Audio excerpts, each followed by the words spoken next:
Bom dia, pessoal. Bom dia, Vitor. Oi, Bruna, tudo bem? Tudo bem com você? Tudo ótimo, graças a Deus.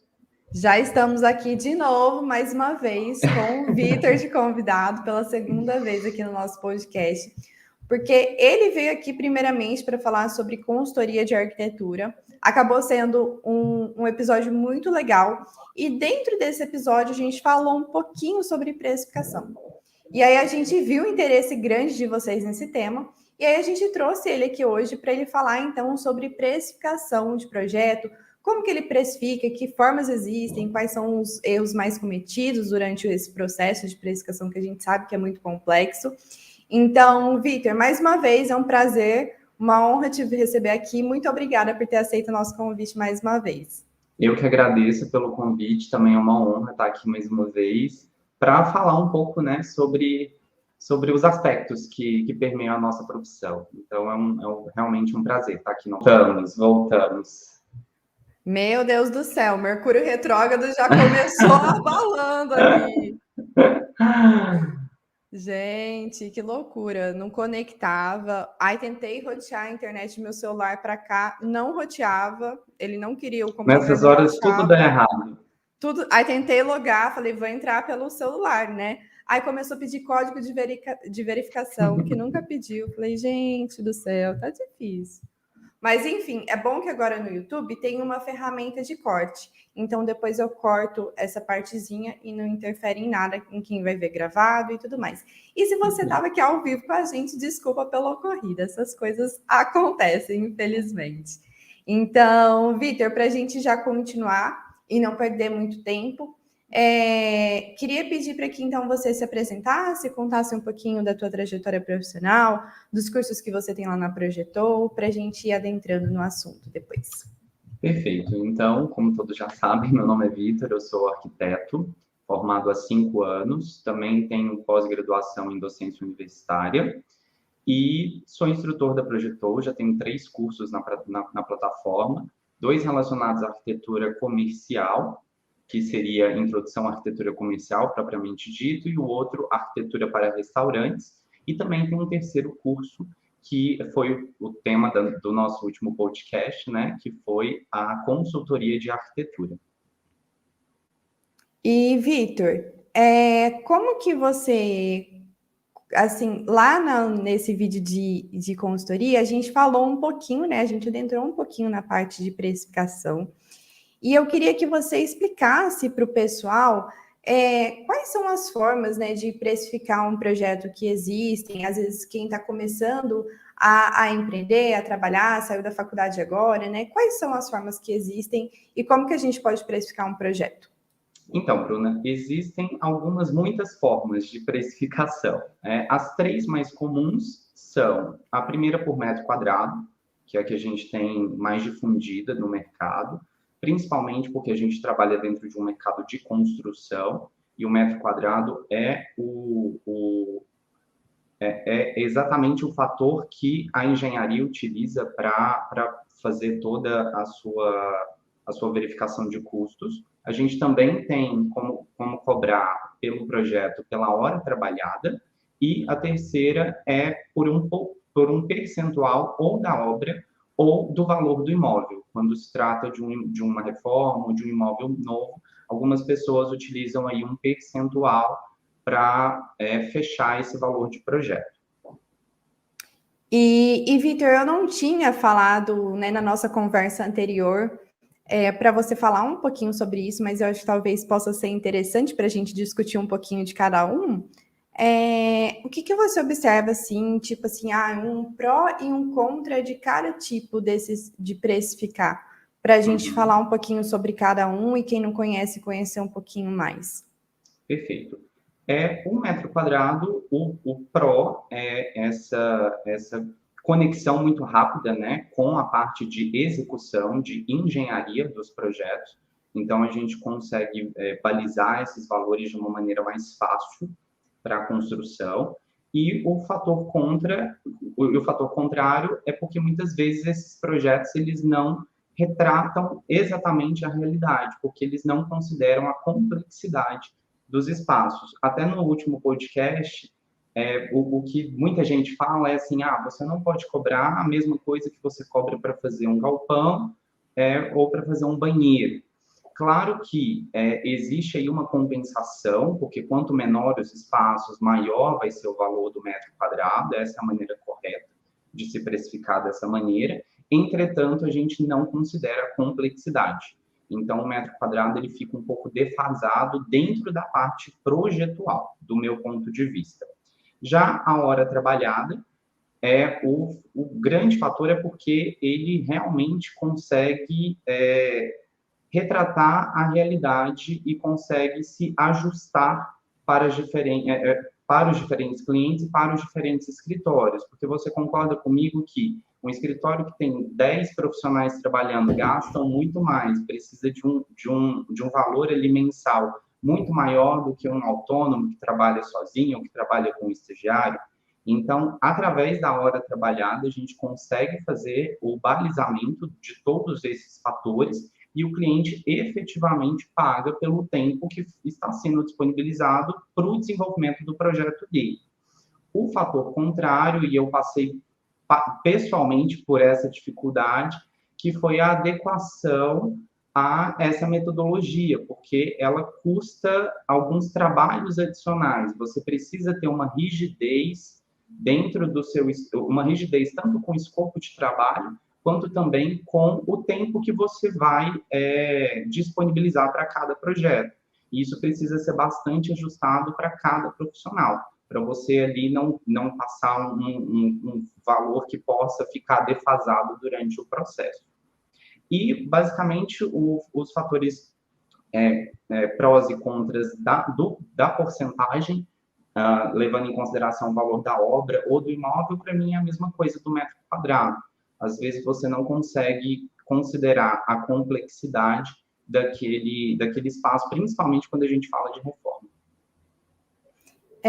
Vitor, e eu acho muito interessante isso que você falou da questão da hora trabalhada, porque é todo um processo, né, que a gente precisa ir desenvolvendo, ajustando, até a gente chegar no, então, beleza, eu demoro tanto tempo para fazer um ambiente assim, assim, assim, e conseguir aplicando isso, né? Assim, muitas vezes quando a gente começa, eu percebo isso, às vezes a gente já quer as respostas prontas para tudo.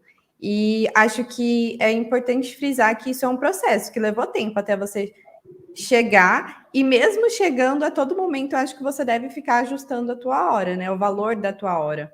Com certeza, porque é uma caminhada, né? Ali você vai subindo a escada. Então, existem custos que vão se agregando adicionais no meio do caminho aí, tanto de pessoal quanto de freelancer, de outros processos que a gente vai falar um pouquinho mais para frente. Então, esse ajuste, tanto do escopo, das metodologias também de controle que você cria dentro do seu escritório para com o cliente, isso tudo é muito importante dentro da precificação por hora trabalhada. E Vitor, é essa que você usa hoje no seu escritório, né? Essa que você adota. Sim. Depois de muito levar na cara, depois de muito bater cabeça, hoje em dia é essa que eu adoto. E deixa eu te perguntar, justamente sobre isso, porque às vezes, igual como eu falei, né? Às vezes quando a gente está começando, a gente quer uma resposta mais pronta, tem meio pressa, né, de ter aquilo. E às vezes, no longo prazo, a gente, né, acaba batendo a cabeça, acaba entendendo que aquela não era a melhor forma e tudo mais. E aí eu queria saber, tipo, para quem está começando, você recomenda que desde já a pessoa comece trabalhando dessa forma, contando as horas trabalhadas, ou que ela comece uma mais fácil, enfim, o que você recomenda que a pessoa faça? Então, a nossa profissão é uma profissão muito prática, então eu acredito, às vezes, na maioria das vezes, no empirismo mesmo, no aprendizado através da forma empírica. Então, o conselho que eu posso dar é, se você tem ali 2 clientes, trabalhe de maneira diferente com cada um deles, e aí você vai efetivamente verificar o que funciona melhor para você. Porque eu tenho colegas que a hora que o metro quadrado funciona, mas existe essa defasagem que a gente já comentou. A maioria hoje em dia está adotando a hora trabalhada, né? Porque realmente é isso, é um valor justo, tanto para o cliente quanto para o escritório, e que é possível se adequar às diferentes realidades, de uma maneira muito fácil. E Vitor, já que a gente está falando dessa, então, com mais foco e tudo mais, explica como que você faz, como que você usa ela no seu escritório, para caso as pessoas queiram começar a utilizar dessa forma de trabalho também, né, dessa forma de precificação, que dicas que você pode dar? Como que você faz hoje? A primeira coisa que a gente precisa fazer é entender efetivamente os nossos custos, né? Os custos de subsistência. Então, a gente precisa ali colocar em uma lista todos os custos fixos, que seriam, por exemplo, aluguel, se você tem um escritório, se você aluga um espaço, água, luz, telefone, internet, equipe, isso tudo que você gasta de maneira fixa durante todos os meses, você precisa contabilizar nisso. Além disso, você precisa contabilizar o lucro do escritório, que seria o prolabore do profissional, e também o lucro para a reserva técnica para o próprio escritório, porque quando a gente tem um espaço, ou mesmo quando a gente aluga um coworking, enfim, a gente precisa de uma manutenção recorrente das nossas ferramentas, seja física ou seja, inclusive, de software. Então, hoje em dia, a gente vê uma migração muito grande do Revit, do AutoCAD para o ArchiCAD. Isso tudo, no final das contas, a gente está falando de custo, a gente está falando de dinheiro. Então, ter uma reserva técnica também para o escritório é muito importante, para dali a 2 anos você conseguir comprar um computador melhor, você conseguir efetivamente melhorar as suas condições de trabalho e, por consequência, a qualidade do projeto. Além dessa parte dos valores fixos, a gente tem os valores variáveis, que aí entra, eu pelo menos coloco o CAL, tá? Porque todo ano ele tem uma variação ali de valores, enfim. Também os freelances, que é aquele detalhe que a gente tinha falado, hoje em dia a gente terceiriza muita coisa, porque às vezes a gente não consegue pessoalmente dar conta de tudo. Então, muitas vezes aqui no escritório eu preciso terceirizar uma maquete eletrônica. Isso entra dentro de um custo variável. Eu preciso também, um projeto ficou pronto, eu preciso fotografar esse projeto para dar um retorno de marketing, de mídia, então, de portfólio até. Então, isso tudo também precisa estar dentro desse cronograma de gastos, dentro dessas perspectivas. Além de cursos também, que a gente sempre precisa fazer. A Projetou, ela pode entrar até dentro de um custo fixo. Todo mês ali, pagando a mensalidade para você ir aprimorando os seus serviços.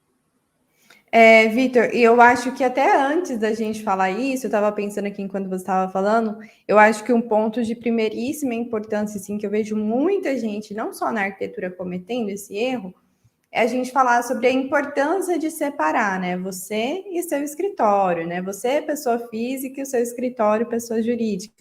Então, mesmo que você não seja, né? Porque tem muita gente que atua como arquiteto autônomo sem ter uma PJ, é importante definir o teu prolabore e não misturar, né? Tudo que entra no escritório é teu, né? Saber definir lá o teu valor mensal. Então, aí você faria o mesmo processo, mas para a tua casa, né? Então, quanto que você gasta de mercado, né?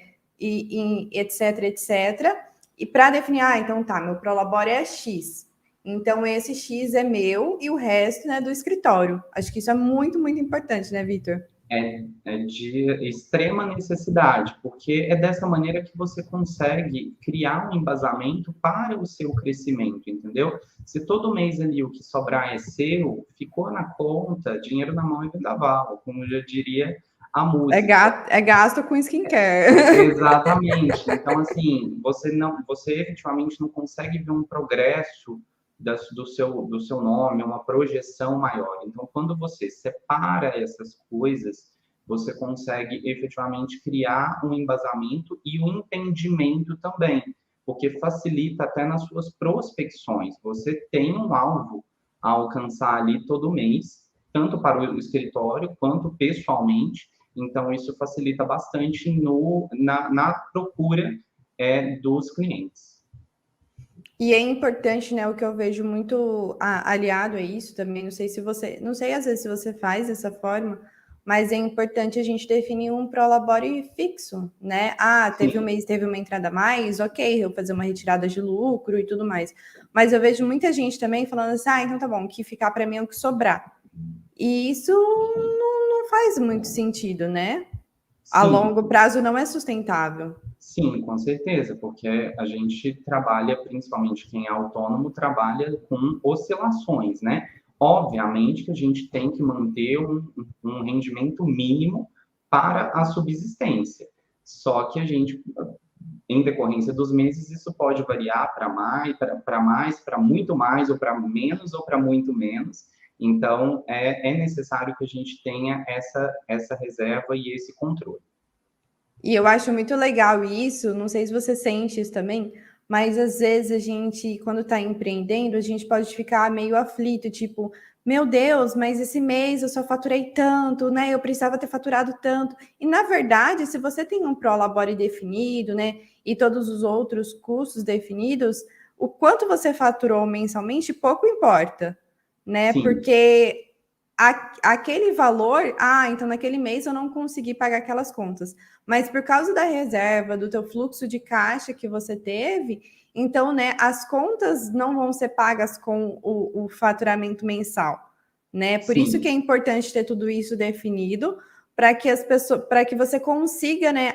Então beleza, esse mês eu faturei menos do que eu deveria, então, mas eu tenho um fluxo de caixa aqui, né, uma reserva que vai suprir essa necessidade. Do mesmo modo, faturei mais, então não vou gastar tudo com skincare, né? Vai ficar no meu fluxo de caixa, na minha reserva, para suprir algum mês, porque igual você falou, são variações, né, que a gente sofre. Sim, e com o passar do tempo, assim, você vai se acostumando, se familiarizando mesmo com essas projeções, e você para até de pensar em quantidade de dinheiro. Você pensa em quantidade de clientes e de projetos, entendeu? Então, esse mês falta fechar 2 projetos. Esse mês eu consegui fechar um projeto a mais do que estava no programado. E essas retiradas também de lucro, né, que você citou, eu acho importante a gente não fazer de maneira mensal. Pelo menos aqui eu tento fazer no trimestre. Quando tem um superávit, aí a gente faz uma retirada a cada 3 meses, no mínimo. Super legal. E, Vitor, você falou que você acaba pensando no projeto, no tanto de clientes. Como que você faz essa relação? Não, pela hora trabalhada. Então, eu tenho ali um escopo, mais ou menos, de quantas horas no mês eu vou trabalhar, que eu tenho efetivamente disponíveis para o projeto, e eu vou conseguindo compatibilizar isso através dos clientes que vão chegando. Então, por exemplo, uma casa eu gasto, vamos supor, 50 horas, e eu tenho 132 horas por mês efetivamente de trabalho projetual. Então, uma casa, 50 horas, faltam ainda 82 horas para eu conseguir. Se eu pego um quarto, são mais 18 ou 20 horas. Então, com isso, você consegue ali ir balizando, né, no decorrer do mês. Então, sempre ali no meio do mês dá aquele friozinho na barriga se você não conseguiu pegar a quantidade de projetos necessários. Mas é o fluxo, né, da nossa profissão, do nosso trabalho. Achei muito legal isso, porque eu nunca tinha pensado dessa forma. Eu sempre usei também horas para precificar o meu trabalho e tudo mais, mas eu nunca havia pensado nessa questão de clientes, né? Então, peguei um projeto de tanto, então beleza. Isso é muito importante também para a gente saber balizar, igual você falou, né? Os nossos sims e os nossos nãos. Ou também, se não falar assim, olha, porque eu vejo assim, às vezes quando a gente está começando, a gente até falou isso em algum podcast para que eu não lembro qual. A gente tem medo de se posicionar, a gente tem medo de falar não para o cliente. E é importante, então, beleza, nesse mês eu já estou com todas as minhas horas cumpridas, eu saber comunicar para o cliente, olha, eu tenho agenda para iniciar no próximo mês, tudo bem para você? E não falar assim, não, largar tudo o resto, as outras horas, que tem outros compromissos e pegar mais projeto, né? Com certeza. E dentro desse aspecto também a gente tem que normalizar demitir clientes, às vezes não aceitar projetos também. Então, esse planejamento nos auxilia nisso. Às vezes, principalmente profissionais que estão começando, eles pegam projetos que não tem muita, assim, que não vão dar um retorno efetivo, sabe? Nem financeiro, nem de projeção, nem de nada, e estão ali sofrendo porque acabaram fazendo um compromisso. E os arquitetos, de maneira geral, são muito comprometidos, né? A gente tem muita palavra, então quando a gente fala que vai desenvolver o projeto, a gente vai até o fim. Não, eu achei super legal. Eu acho que isso é muito, muito importante, até para a gente conseguir ter uma relação saudável com a arquitetura, né? A gente sabe que às vezes empreendendo também, independente da profissão, a gente acaba trabalhando muito mais do que quando a gente trabalha, né, CLT, enfim, para outra pessoa. Então é importante fazer isso para ter uma relação saudável com o trabalho também, né? Porque eu vejo que muita gente fica assim, ai, nossa, odeio minha profissão, odeio arquitetura, mas porque a pessoa às vezes acaba trabalhando muito mais do que deveria, né? Não tendo, assim, uma relação saudável. Então, definir o quanto de horas é interessante para você estar trabalhando e se delimitar com base nisso, né? O estresse na nossa profissão, assim, é um fator presente, diário, mas o que eu falo muito é ali no fim do dia ou no fim da semana, valeu a pena? Todas as raivas, todos os estresses que você passou. Então, se a resposta for sim, eu acho que e muito desse sim vem desse planejamento, inclusive financeiro, porque é algo que desestabiliza bastante a gente, né?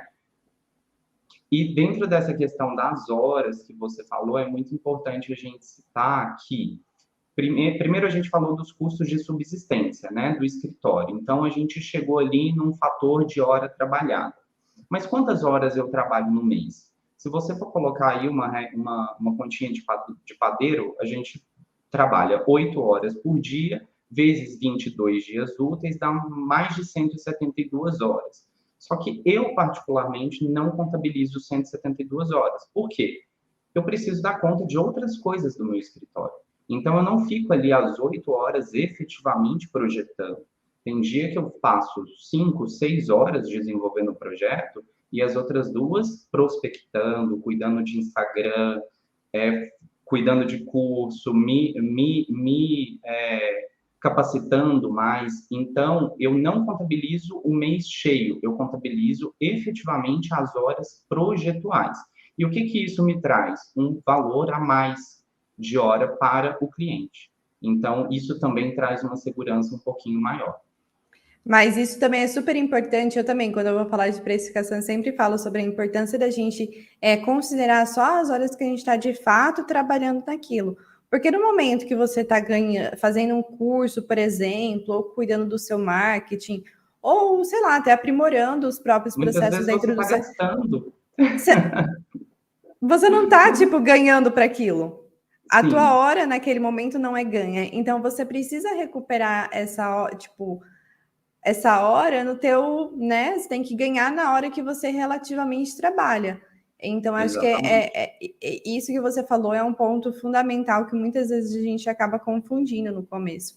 E um ponto que eu queria tentar também é que às vezes a gente, eu estou assim passando muito por isso nesse mês, e eu acho que às vezes faz parte compartilhar, é que às vezes mesmo a gente empreendendo, a gente acaba adotando a rotina ou se não os padrões da CLT. E nem sempre é necessário, né?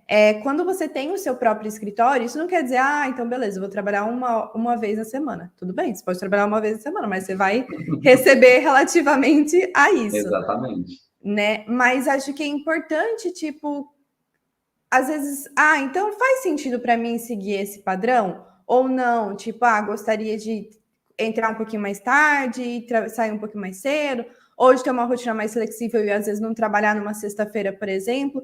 Porque muito assim, eu vejo que às vezes, inconscientemente a gente acaba caindo nesse padrão. Não sei se você já parou para pensar nisso, mas esses dias assim, minha cabeça estava explodindo com isso.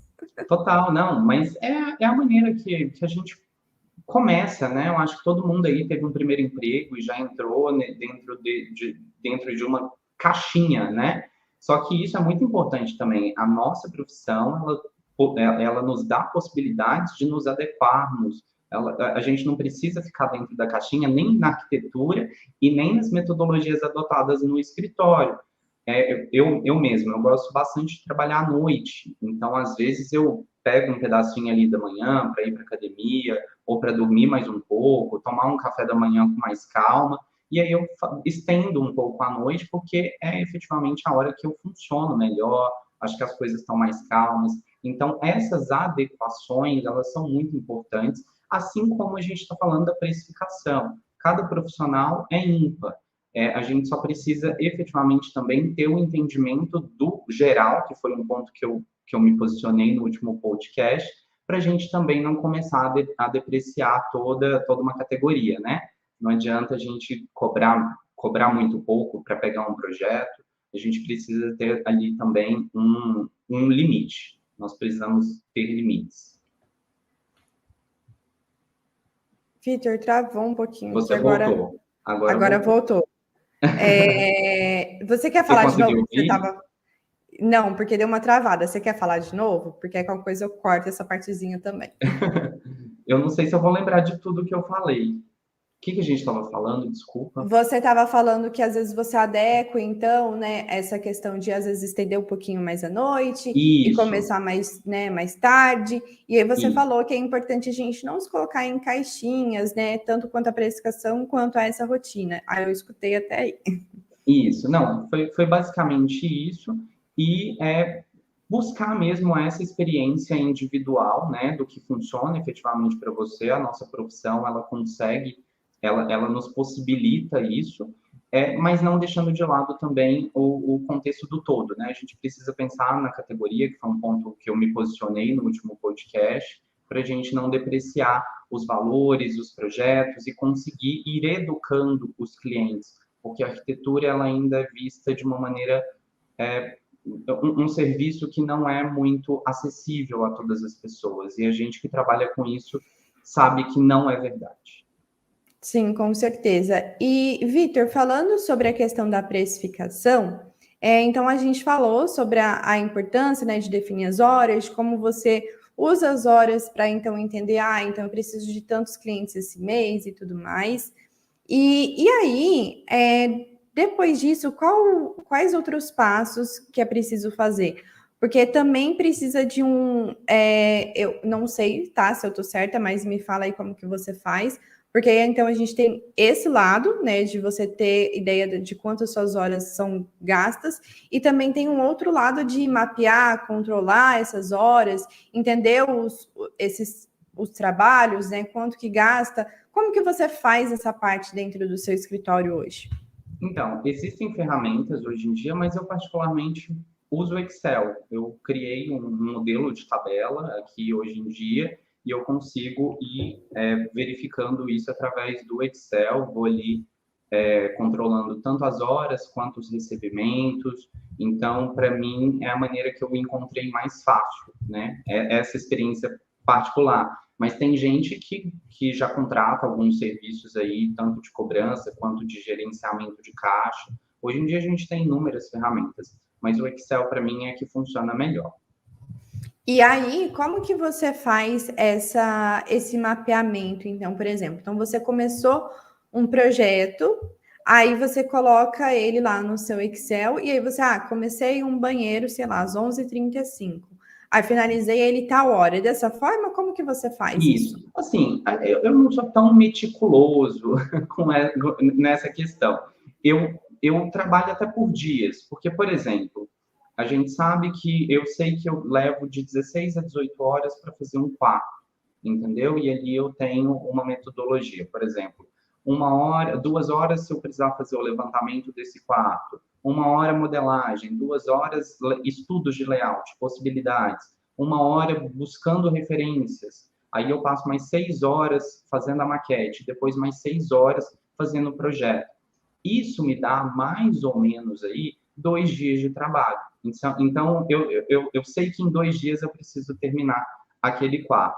Claro que no começo, ser meticuloso e ser controlador facilita muito, porque com o passar do tempo isso vai ficando muito mais simples dentro da Mais sua fluido, cabeça, né? mais fluido, exatamente. E é importante, né, logo no começo, a gente começar a mapear e aos poucos ir fazendo uma média também, né? Olhando para os projetos, Porque às vezes, num quarto você demorou, sei lá, 20 horas, no outro você demorou 10, no outro você demorou 15, no outro 12. Então, vão haver variações, né? Porque às vezes a gente está super inspirado, faz um projeto em um segundo. Às vezes você demora horas. Então, é importante ir criando essa média, né? Para você, então levar isso lá para sua hora depois, né? Com certeza. E também ter consciência do balizamento com o mercado, né? Porque eu não posso simplesmente falar, olha, eu levo 20 horas para fazer um quarto, mas o meu valor ali está ficando muito, um valor maior do que efetivamente o mercado trabalha. Então, é saber, será que eu estou cobrando pouco a minha hora? Ou será que eu estou colocando muitas horas para desenvolver um projeto enquanto eu deveria reduzir isso? Então, tanto a média quanto esse balizamento aí pessoal compara com o mercado é muito importante. Oi, pessoal, voltei aqui. Infelizmente, a gente está passando por alguns problemas técnicos. A Bruna pediu para eu encerrar o podcast por hoje. Eu queria muito agradecer a presença de todos vocês aqui. E caso vocês tenham alguma dúvida, por favor, deixem nos comentários. A gente vai ter o maior prazer em responder, tá bom? Muito obrigado. Tchau, tchau.